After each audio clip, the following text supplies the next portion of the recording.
goes without saying because of the hair, but it's 2024. What the fuck is with transphobia? Can I get a hell yeah? Like the cartoon was 40 years ago. The Michael Bay movie's 20 years ago. Why is everyone scared of Transformers? Just let the robots marry. If you didn't like that, you're going to hate the next 10 minutes. I'm enjoying myself, but that's what fucking counts, right? So I'm from England, and it's a funny country because in our heads we're still fucking legends. But then you travel and you're like, you guys don't think of highly of us as we think of ourselves. But how, like, the clue is in the name, guys. Great Britain. No? It's just a bit awkward when someone has to write their own TripAdvisor review, isn't it? Does anyone else call us great? Was my voice faltered, please? No? Look, we'll come back to that. But the first one's United Kingdom. We are the least united country, possibly in the world. I don't know. Have you ever seen the Scottish people at a football match supporting anyone but England very fucking enthusiastically? There's even, has everyone here been to England? Yeah. A lot of you, right? I'm sorry, right? Apologies.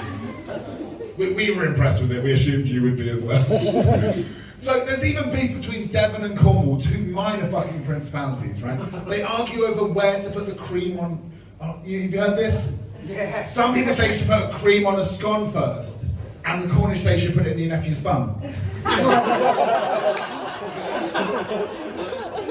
So we're not united. That's established as a fucking fact. Great. I don't know. See, I have a theory, right? Because I actually grew up in Asia. And I know what you're thinking. Oh wow, not all Asians look the same. Nice to see an Asian outside of a Pornhub category. I spent most of my life in Asia. And it's funny because people are really patronising and they're like, oh, what's it like living in a third world country? Well, third world means developing. So by that standard, England is objectively a fourth world country. Like, things are getting shitter. If you don't follow the news, they literally, right, started pumping so much shit in the rivers and seas that they declared them unswimmable. And then those dickheads got re-elected. Yeah. Now look, you have to give it up for the British Conservative Party. So dedicated to stopping immigration that they're trying to make our country uninhabitable. They at least have conviction in their fucking beliefs. So yes, my comedy tends to split the room. I'm like Marmite. Is everyone familiar with Marmite? Yeah. Woo! Right? Yeah. So half of England doesn't like it. Sorry, we just need a quick moment for the German to understand Marmite, please. She already knows it! Don't patronise her. She's an international woman of mystery. So, my comedy tends to split the room in England because it's dark. And half the population don't like that.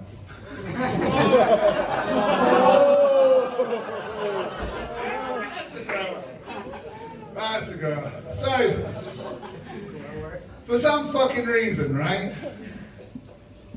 We think people still want to move to our country. I know, it's embarrassing. Like, if you look at the numbers, they're leaving in their fucking droves. But we make them do a test, right? I'm sure lots of countries have this bullshit. But there's a Life in the UK test, which is like the world's shittest pub quiz. Although, to be fair, what better way to integrate someone into society than making him a star of the local pub quiz? That would go all the way. It's stupid questions about the rules of cricket, right? What's the Duckworth-Lewis method of scoring? Does anyone know? Well, then you can't come to our fucking country. Want to work as a nurse, wiping our granddad's bottom for British minimum wage, paying tax while living in fucking Slough? We should be begging on our fucking please come. Anyone willing to do that, please. But instead we're like, do you know the rules to cricket? If not, get to back. The questions are ridiculous. It starts with, What's the national animal of England? Lion. Lion, a country with very few lions.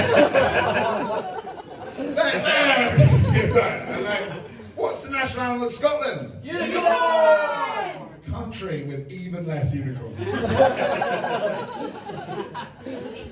What's the national animal of Wales? Dragon. Did they let an 8-year-old boy pick that one? Yeah, or a dragon. Okay, fine. Then what the fuck? What do you call a pride of unicorns?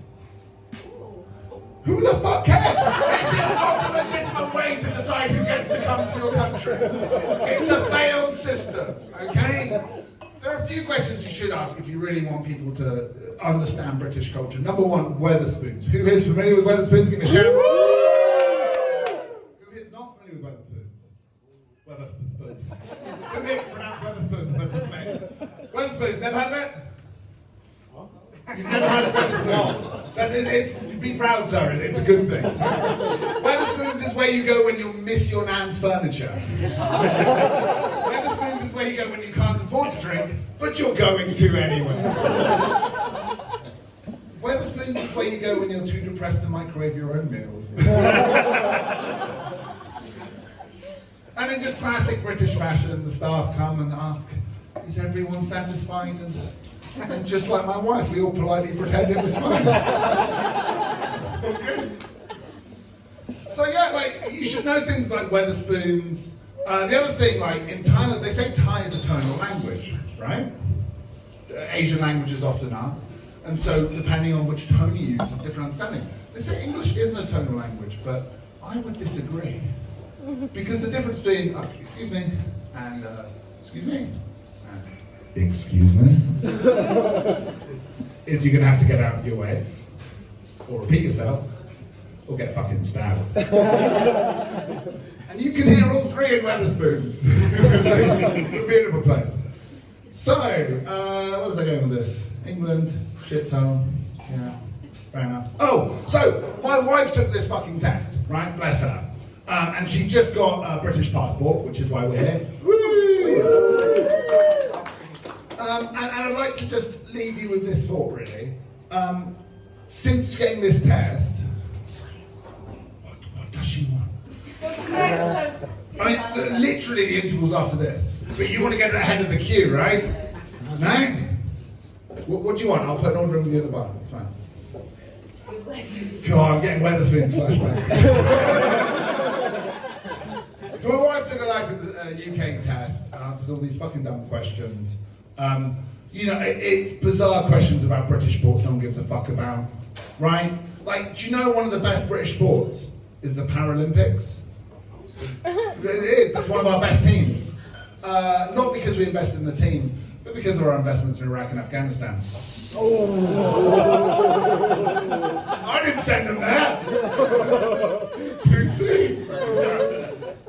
So anyway, I'll put one on behind. She got this Life in the UK certification, and as they handed it to her, it was a proud moment. It was kind of touching. You know, it took so fucking long to get it.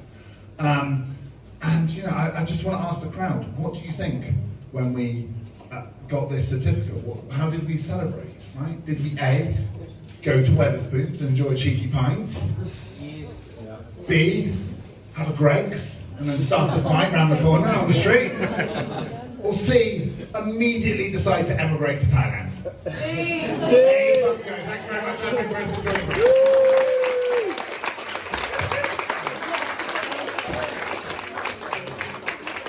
Give it up for British School!